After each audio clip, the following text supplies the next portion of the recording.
igama nguSazini Malaba. Ngisebhilitani. Uyenzani khona ngapho eBhilitani?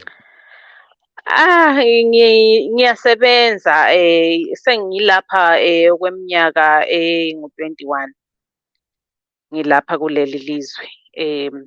Ngizisebenzela nje, sebenzela imuli, kodwa ngisenza nje eminye imisebenzi eceleni. Sizokuthiwa-ke kulo msebenzi omkhulu owenzayo akusitshele ngawo khonokho nxa ukhangela uZulu.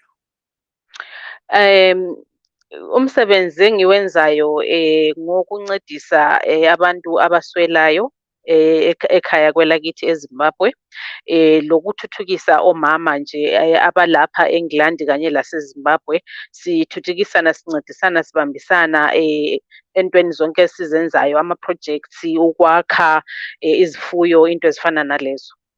Singathi-ke uhlelo lolu lubizwa kuthiwa kuyini nxa ungasitshela nje ujule khona njalo lokuthi labe likwenza njani? I-organization yami ibizwa kuthiwa yiMthwakazi Queens lapha e-UK, e-England engikhona. Kodwa eZimbabwe sibizwa kuthiwa iMatabele Queens. Kodwa siyinto eyodwa nje, satshintsha nje kancane ibizo ukuthi kungabi lokungama-clashes okuthile okungaba khona endaweni yaseZimbabwe, ngoba asikho ku-politics, hhayi. So sasifuna nje kube sobala khona lokho ukubana hhayi asithi be-politics thina. Singathi-ke kuyini okwenzayo kunhlanganiso le? Inhlanganiso leyi igoqela into eziningi kakhulu esizenzayo Baba Dube. Njengoba ngishilo ukubana siyathuthukisa omama, so ama-projects esesiwenzile over the years yikuthengelana ama-properties ekhaya kwele Zimbabwe, yikuthengelana izifuyo. Sike saba le goat project recently. Besiyi-40 in this goat project, umuntu ethola imbuzi ezingu-10.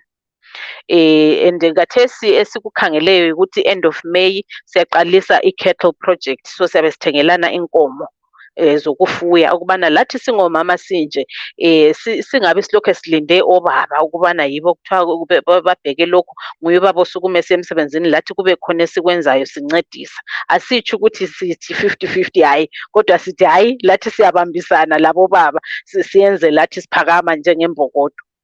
So likwenza njani nxa ukuthi lingu-40? Liyabe liyafaka malini khonapho kwenza ukuthi umuntu athole imbuzi kumbe ezingu-10, kumbe iwotshi ezingu-10, kumbe into ezinjalo?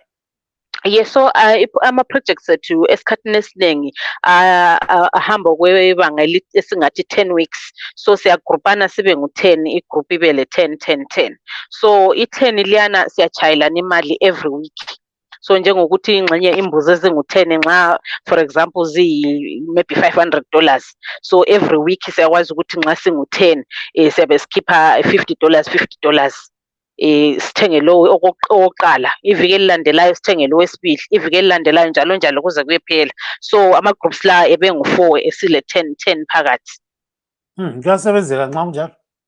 Kusebenzeka kuhle kakhulu, kodwa uhlupho esibelalo kancane ngoba futhi sizangena kuma-boer goats. Ama-boer goats lawa siyabe siwathenga kwele South Africa. So sibona ukuthi njengoba siyabe siwathenga okungani kukhatshana, kulento zama-transport, ama-permit, into ezifana nalezo. So sasesibona ukuthi no, ngcono siqoqe imali liyana engathi singaneno, sesikwazi ukuthi sikwanile imbuzi zomuntu wonke, sesihambisa-ke sesiyathenga zibuye zonke ka-1 sesiqedile. Kodwa ngasemva besikwenza ukuthi sikwenze ngeviki ngoba into zonke besizithenga beziseduze nje eZimbabwe khonaphana ekhaya.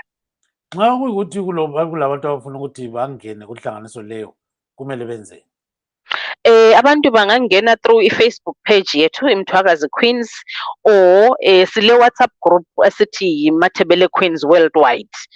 So abantu bangangicontacta kunombolo zami u-4479 040 50931.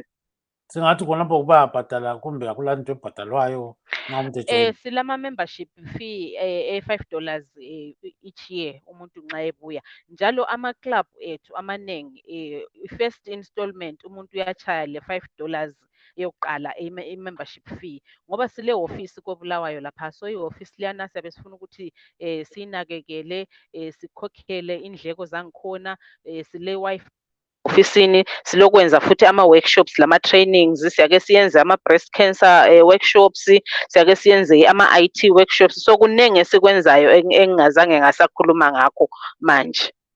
Valele isiZulu ma. Ngiyabonga kakhulu Mahlabezulu.